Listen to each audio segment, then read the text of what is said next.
सभी भाइयों को राम राम। तो जैसा आपने पता है, आज विजय दिवस है 11 दिसंबर। विजय दिवस क्यों आज? क्योंकि एक तानाशाह का गरूर तोड़कर अपनी मांगे मनवाकर सरकार से किसान आज अपने घर को चल दिए हैं। तो इस लाइव की शुरुआत एक भाई ने बहुत बढ़िया शायरी भेजी है, मैं उसी से शुरू करना चाहूँगा। कह रहा, पिछले 1 साल तक हमारे बुजुर्ग बॉर्डर पर सोया करते। पिछले 1 साल तक हमारे बुजुर्ग बॉर्डर पर सोया करते और डूब के मर जो हैं लोग जोनियों को में थे, कानून नहीं वापस होया करते। एकता का बल आपने देख लिया होगा, सत्य की जीत होती है आखिर में, और वही हुई है। और वही ये वापसी 2 दिन पहले भी हो सकती थी, लेकिन किसान की भावना देखो आप, देश से कितना जुड़े है। हमारे फौजियों का हेलीकॉप्टर क्रैश होया, उसमें 13-14 जवान अपने शहीद हो गए, तो उनके अंतिम संस्कार था। तो आप ये ढोल नगाड़े बजाएगा वापस आंदे हुए अच्छे नहीं लगा थे, तो इस चक्कर में विदाई का जो दिन चुना गया वो 11 दिसंबर चुना गया। तो आज से किसान दिल्ली के बॉर्डर से अपने घर वापसी शुरू हो चुकी है। 3-4 दिन लगेंगे, अपने घर पहुंच जाएंगे। तो आज हम बात करेंगे, पहले भी लाइव में बात हुई है कि किसान आंदोलन के हीरो। किसान आंदोलन में सहयोग करने वाला हर बंदा अपने आप में हीरो है भाई, जो जीत का हिस्सा बना। लेकिन कुछ चेहरे ऐसे हैं, कुछ शख्स ऐसे हैं जिनके बिना आंदोलन अधूरा था भाई। वो मेन स्तंभ, मुख्य स्तंभ के बारे में आज आप जिक्र करांगे। सबसे पहले तो नाम होगा भाई 700 से ऊपर शहीद किसानों का।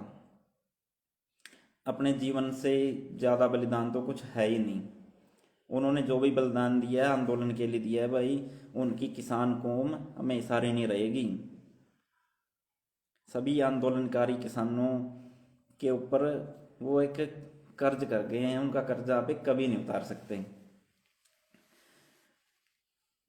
तो ये बधाई देनी तो सारे देश को चाहिए, आंदोलन जीता हमने। लेकिन सत्ताधारी पार्टियों ने, सरकारों ने ऐसा हल कर दिया है कि कहीं पर धर्म का नाम पर, कहीं पर जाति का नाम पर पब्लिक किसानों का अगेंस्ट कर दी थी। लोगों को, पब्लिक ने ये नहीं पता कि देश में चल क्या रहा है, कौन अच्छा कर रहा है, कौन बुरा कर रहा है, कौन सच के साथ है। बस जाति और धर्म के नाम पर लड़ाई लड़ें, चुनाव लड़ें। तो इस चक्कर में किसानों को भी बहुत कुछ बोला गया, बहुत आरोप लगाए गए, खालिस्तानी, आतंकवादी, कुछ भी को, लेकिन मायने नहीं रखता, क्योंकि किसानों के हौसले के आगे इनकी सारी मेहनत बेकार गई। झूठ के बल पर जो इमारत खड़ी करी थी वह गिर चुकी है, क्योंकि किसान आंदोलन जीत चुका है। तो शहीद किसानों के बाद जिक्र आता है भाई अपने बड़े बुजुर्गों का। सबसे पहले जो आंदोलन में जाकर बैठे थे, दिल्ली की सीमाओं पर बैठे थे, बुजुर्गों के बिना आंदोलन में जीत संभव नहीं थी भाई। सर्दी, गर्मी, बारिश सब कुछ सहा इनने, पुलिस के डंडे भी खाए, लेकिन अपनी जगह तय नहीं ही ली। आंदोलन ने जीत के वापस आए हैं। तो उसके बाद आप जिक्र करांगे नींग सिखों का भाई। जो नींग सिख समुदाय था वो किसान आंदोलन की ढाल बनकर आगे खड़ा था। ठीक है, सबसे आगे बैठे थे वो। और इसी ढाल के कारण जो थे शरार शरारती तत्व कह लो या संघ के लोग कह लो, जो इस देश के लिए सबसे बड़ा खतरा है, वो आंदोलन में नहीं घुस पाए।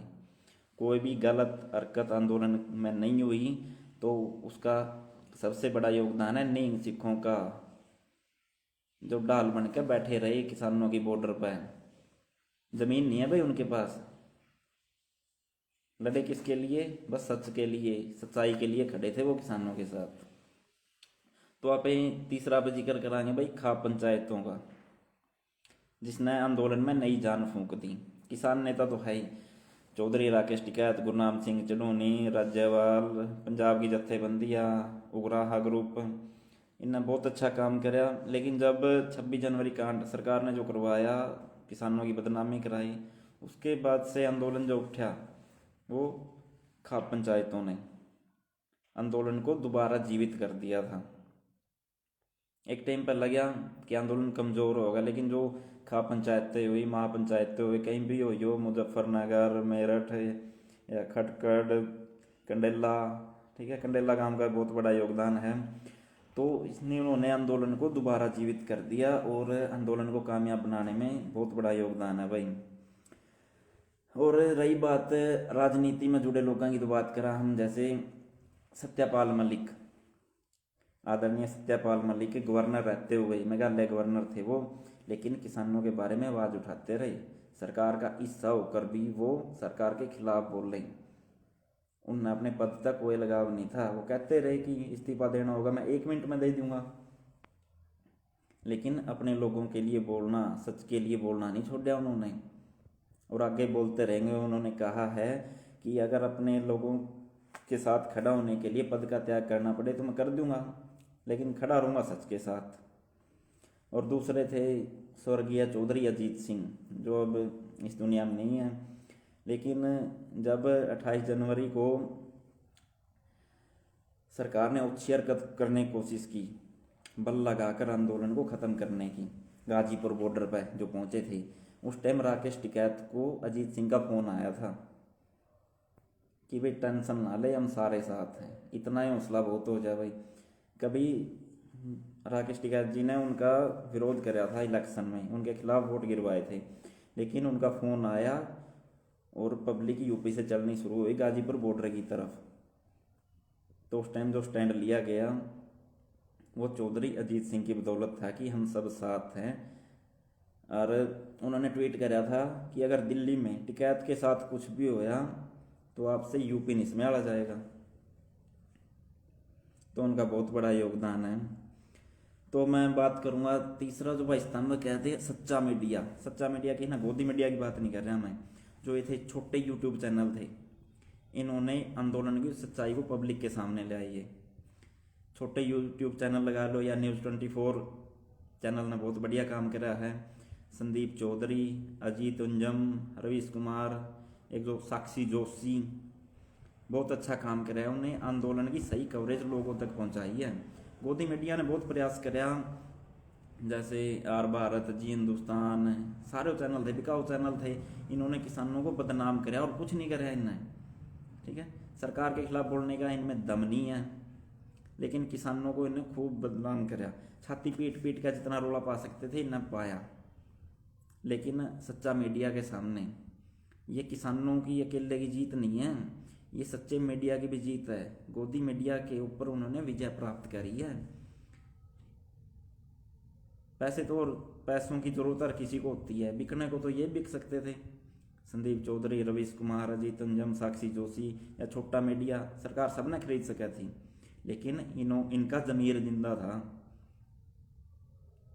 तो इन्होंने हमेशा सच्ची और सटीक खबरें दिखाई और आंदोलन को पब्लिक तक, जो किसानों की सही बातें थी वो पहुंचाई कि गोदी मीडिया पर आप विश्वास ना करो, ये झूठ के सिवाय और कुछ नहीं बोलते भाई, सरकार की चमचागिरी करते हैं, इनके अलावा और कुछ इनको काम नहीं है। जहाँ से फंडिंग होती है वहीं से करते हैं। और रही बात आंदोलन में एक और मुद्दा आया था फंडिंग की, कि विदेशों से फंडिंग हो रही है। वो ये भाई, विदेशों से फंडिंग हुई है क्यों? क्यों किसानों के बेटे जो बाहर बैठे हैं, कनाडा, ऑस्ट्रेलिया, इंग्लैंड, जहाँ कहीं भी बैठे हैं वहाँ से फंडिंग हुई है।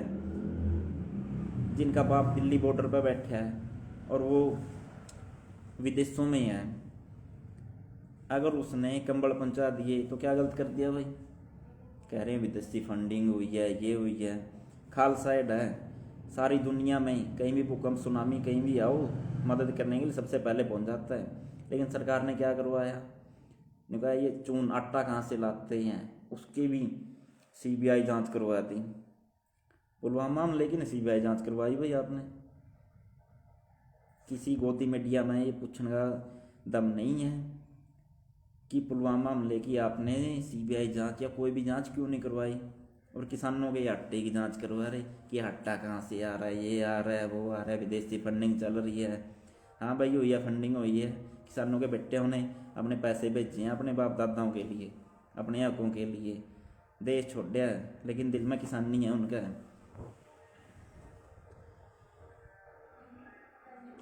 और जो अखबारों वाले थे, उदाहरण के लिए आपने दे दूँ दैनिक जागरण, सबसे ज़्यादा काट करी है भाई किसानों की दैनिक जागरण है, याद रखना है, अपने दुश्मन नहीं बोलने हैं। कल का अखबार भी मैंने देखा कि विजय दिवस के बारे में क्या क्या लिखेंगे, उसके बारे में अजीत अंजुम साहब ने भी बहुत माटी कूट रखी है इनकी, कि आज आखिरी दिन है, छाती पीट के जितना लिखा जावे लिख दिया, बस विरोध कर दिया, आंसुओं से आंदोलन आगे बढ़ गया, फलाना हो गया, विदेशी फंडिंग हुई, अब तंबू पटेंगे। दैनिक जागरण ने भी याद रखी हो भाई, लेकिन जो याद रखने योग्य जो अखबार हैं, अमर उजाला, दैनिक भास्कर और एक आदि और छोटी पत्रिकाएं थी, उन्होंने सच दिखाया है भाई, हमेशा साथ खड़े रही हैं, पढ़ के देख लियो।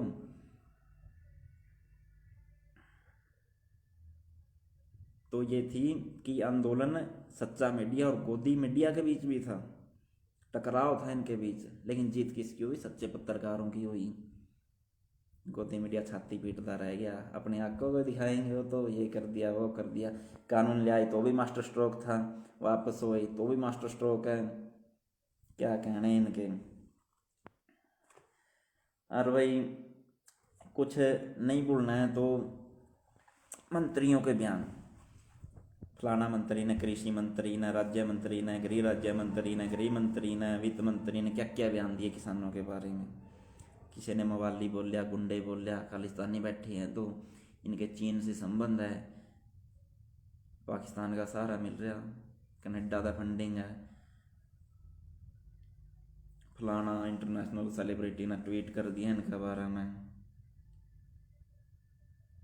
तो इन्हें कुछ नहीं करा, बस रायता फैलाया है, जितनी भड़ास निकालनी थी निकाल ली गई इन पर, लेकिन होना जाना कुछ नहीं है, अपन भूलना नहीं है।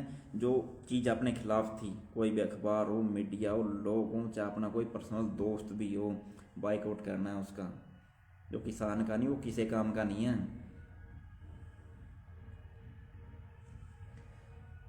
अरे बात करते हैं भाई, बड़ा योगदान रहा है, फंडिंग का जिक्र हुआ है, लेकिन विदेशों में जो प्रदर्शन हुए उनका बहुत बड़ा योगदान है।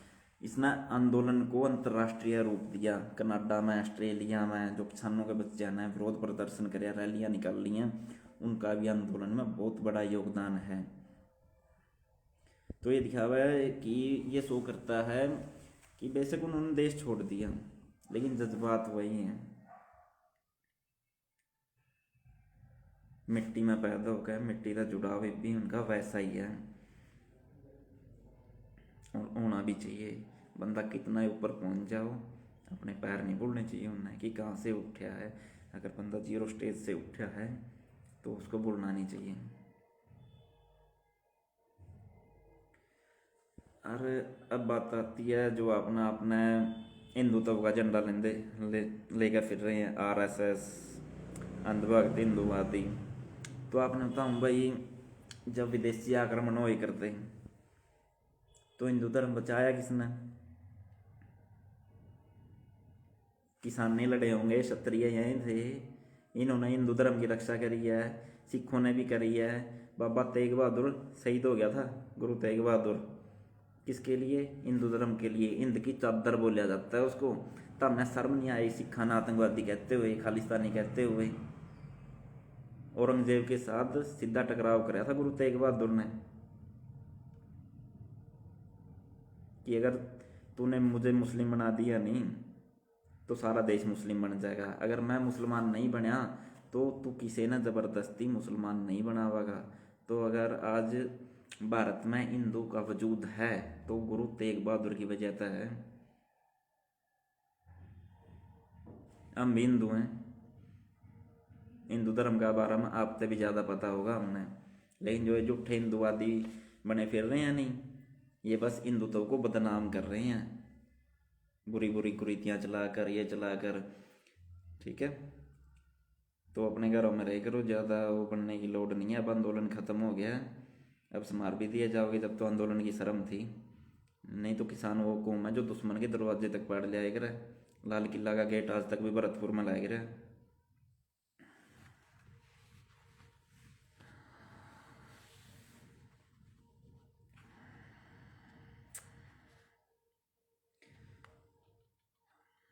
लेकिन आंदोलन में भाई बाहर क्या ना क्या कहना, कुछ आंदोलन के अंदर भी बिना गड्डी के लौटे थे, जो किसान नेताओं को ही गलत बता रहे थे। कभी राकेश टिकैत के बारे में गलत बोल दिया, चडूनी का फेवर करने लग गए, कभी चडूनी वाह चडूनी साहब, कभी वाह ताऊ टिकैत। ऐसा नहीं होना चाहिए भाई। ये क्या था कि हम दूसरों को मौका दे रहे हैं अपने बारे में गलत सोचने का, गलत कहने का। अगर हम ही अपने नेताओं के बारे में गलत बोल लेंगे तो दूसरा तो बोलेगा। तो ओवरऑल हम कह सकते हैं भाई, ये बुराई पर अच्छाई की जीत है, झूठ पर सत्य की जीत है। बेशक थोड़े मुट्ठी भर किसान थे लेकिन दमदार थे। 2-3%, 3% किसानों ने सरकार को घुटने टेकने पर मजबूर कर दिया है। अगर सारे होते, एक साथ होते, अकल होती, तो भाई इतना टाइम लगा ही नहीं था। अगर पढ़े लिखे लोग भी किसानों की तरह गलत को गलत कहने का दम रखते तो ना रेल भी क्या थी, ना जहाज भी क्या थे, एयरपोर्ट नहीं भी क्या थे, कुछ नहीं भी क्या था भाई। तो गलत को गलत कहना सीखो। कायर बनकर रहोगे कितने दिन जियोगे? उस जीने का कोई फायदा भी नहीं है अगर आप गलत को गलत कहने का दम नहीं रखते। खुद ने कितना बेबस महसूस करते होगे आप।